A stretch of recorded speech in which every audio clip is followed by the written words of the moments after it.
am na ku nekk si line bi rek because he's a keen follower of the National Assembly proceedings rek ñoom tamit ñu am ko rek moom tamit pour ñu wax ñu what he thinks of this after the president extended the state of public emergency to 21 days. Kek Sani, a keen follower of the National Assembly proceedings, commended the president for the move. He said the move will enable government to put more preventive measures in the fight against COVID-19. Hello, good morning, Kex, and welcome to the program. Good morning. Thank you very much for having me once again. Thank you very much for joining us. We understand that yesterday, immediately after the president made this pronouncement, you went on Facebook and commended the president for the move. What do you make of the president's speech yesterday? Yeah, actually, it is a very constructive speech. And it is very timely if you look at the circumstance we are right now as a country and the crisis of the COVID-19, which we all know this is a world crisis. It's not only a Gambian crisis, but this is a world crisis. And all of us should wake up and make sure that we do the right thing to prevent the spread of COVID-19, because this is a killer disease. This is real and we all believe it. So we rather wait until it is out of hand, we start acting. I think it is the best time for us to act before it will get spread in this country. And the health expert has told us that, if we didn't put those preventive measures before June or July or August, Gambia will register nothing less than 81,000 of COVID-19 cases in this country. So if the experts have given us that figures, why are we folding our hands, not acting? And I think the president coming yesterday declared a state of emergency. It is timely and I support it 100%. You are a keen follower of the National Assembly, and we have seen that since last week, the National Assembly were debating on the state of public emergency and related matters. But even after the recommendation by a committee at the National Assembly, they still refuse to extend it to 45 days which the government requested. Do you think this is a failure on the side of the National Assembly, provided that they went to the National Assembly in the second ordinary session to discuss, among other issues, the extension of the state of public emergency? Indeed, it is a failure from the National Assembly members for not upholding their responsibility as the representative of the people in the National Assembly. One has to understand that the government is three organs of government, and unless these three organs of government put their hands together, the country will not move. Meaning that you have the legislature, you have the judiciary, and that you have the executive. And these three combined together make a government. And we all agree there is no single National Assembly member in that house that didn't believe that there's COVID-19 and this disease is, the virus is real. So if that being the case, you guys went and declared a state of emergency for 45 days. And a committee was tasked to look into all the implementation and monitor the government plans in way how to prevent the spread of COVID-19. They went with a tour and find out that this is real. But there are problems in terms of people adhering to the measures that were put in place, that are the regulations. And they came with recommendation. And this committee was tasked by the entire National Assembly. And they came with the recommendation. And if you look at the entire regulation, you will find out that they all adhere that this virus is real and it is a killer disease. But they said that there are some loopholes, in terms of the implementation. But what people fail to understand that it is not only the government, but we the citizens to have our social responsibility to make sure that we accompany the government in terms of preventing this COVID-19. And all what we can do is to adhere to the regulation that we are passed, because they are here to govern us, to prevent us from the virus. So what was agreed was that they will now look at more preventive measures. But the National Assembly members failed to hold their responsibility, which is their sole responsibility to protect and promote the general welfare of the citizen. That is the sole responsibility of any elected member in this country. Instead of they put on politics, they put on personal interest, and they fail to declare a to extend the state of emergency for the president. Why giving the president 21 days when the president himself can give himself 21 days? Logic, it is not sense. Because according to our constitution, if the National Assembly is not on session, the president can give himself 21 days. But he said, give me 45 days. Give him the 45 days so that you will hold him accountable. But now, if you fail to give the president the 45 days that he required, at the end of the day, he failed. He will say that I requested for 45 days, and you give me 21 days. And the period was too short that I could not implement all the plans that I had. This is why there is a failure. But give him what he requires, and tell them you come with recommendation that this is what we will want. This is what we want. At the end of the day, you monitor those people.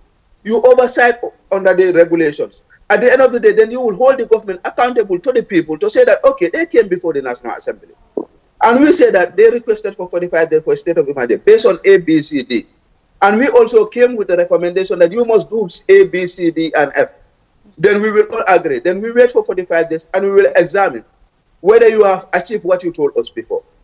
But now you tell the executive, we will not declare the state of emergency. You allow the executive to go on their own and declare a state of emergency where you will not have any power to monitor or to scrutinize the government, because now it is an executive state of emergency rather than a National Assembly state of emergency, where you will establish a special committee that will look at the implementation and monitor the projects of the government in terms of COVID-19. So now you are leaving the government with a free hand to go and do whatever they feel like. All what you can do is to monitor the regulations that are in place. But at the end of the day, there's no a special committee that will look at all these issues, whereby you can call the Minister of Finance and ask him how much funds has come in. You can go into border villages that were closed and look at whether people are adhering to all those things. Because now it's not a collective work, but you decided to distance yourself from a national issue. So for me, it is a failure from the National Assembly, and history will judge them for failing to adhere to their social responsibility. For their Interesting, Kex. But even yesterday, we have seen a conversation between you and some National Assembly member on the issue of border closure and some of the restrictions like sea border and air border, which one of the National Assembly insinuated that it's not included in the emergency regulations. Don't you think that the National Assembly somehow did not understand fully well of what they are really doing, because there is confusion as the National Assembly? They are divided as to what is what and what is right. But don't you think that it is really sad that a National Assembly member does not even know that the regulations included air, seaport, and of course the borders? Yeah, actually, I think there was a misunderstanding in regards to, which is very unfortunate. Not that the person don't know, maybe it was an oversight. He didn't check or didn't confirm the regulation that were in his hand. Because if you go to the regulation passed for the transportation in this country, you will find out that these people, all these sea borders, land borders, air borders were all part of the regulations, even the schools and the other thing. But what he failed to understand that, those borders were closed prior to before the state of emergency was tabled before the National Assembly members. So others people think that if the borders were closed before you tabled the motion before the National Assembly for the borders to make it legal binding, to put it in the regulation, then that means that that is not part of the regulation. But what the law requires is that the president will come and declare a state of emergency, because by then the National Assembly was not in session. So he will declare a state of emergency for 7 days. Before that 7 days will elapse, they will come with a recommendation, with a regulation, sorry. With that regulation and everything, they will take it to the National Assembly to say that we declare a state of emergency. And these are the regulations that we passed to restrict people's movement so that we can contain the COVID-19. So that was the misunderstanding. Most of the people didn't understand that, yes, a state of emergency can be declared, a proclamation can be done, whilst it doesn't reach at the National Assembly. But that's the procedure. But before the 7 days elapse, you will take that one to the National to make it legal binding. So this was the issue, and this was what my London friend, who is somebody who I well respected, Honorable Sana, didn't understand. But when I push on, he then adhered, because I bring him the regulation and I screenshot the portion that talks about the closure of both the sea and the air and the land borders. And he accepted that, yes, I'm on the right track, and that was an oversight from him. But that's how a country moves. We have to learn from each other. Nobody has a monopoly of knowledge, and we learn from each other so that we shape a better Gambia that we all of us can be proud of. Interesting. Finally, just before we take a leave of you, you will agree with me that there are lapses in the initial state of public emergency, just like what some of the National Assembly have raised. What do you think can be done differently in this state of public emergency? by the government. Yeah, this is why I said the National Assembly has a role to play. Okay, you have do your oversight function and found out that there are so many loopholes. You come with recommendation to make sure that you avert those loopholes by saying that, okay, let's work together. We will give you 45 days. But this is the recommendation of the National Assembly. You must do A, B, and C, and D. Then you will follow, make sure that they do that, because they will know that we will be held accountable if we fail to do this. This is how you work with. But you cannot say that, no, I'm not going to declare a state of emergency and fold your hand. Now you leave the president, to do whatever he feels like doing. Then where's your role as a National Assembly member, the people's representative, who should be there for the people? So this is the problem. But we have to look at that. We all have a responsibility. What should be done is that citizens should understand that we are not in a normal situation. Irrespective of our political difference and error, I know that this is an extraordinary situation right now. This is a situation that the Gambia has never experienced in the history of this country.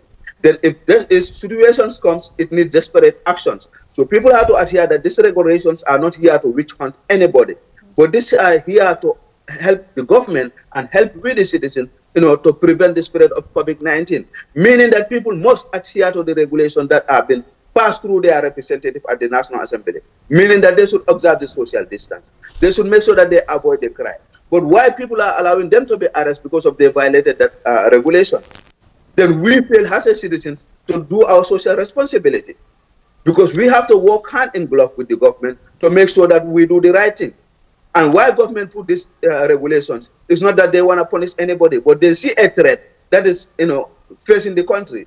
And the only thing that their responsibility in Section 1 of the Constitution, your responsibility of the government is to protect and promote the general welfare of your citizens. And there's nothing more of protecting and promoting the general welfare of your citizens in regards to this COVID-19, because it is a killer disease, it is a threat, and it's a threat to our life. Thank you so much, Keksane. Thanks so much. We really appreciate your time. Thank you very much. Thank you.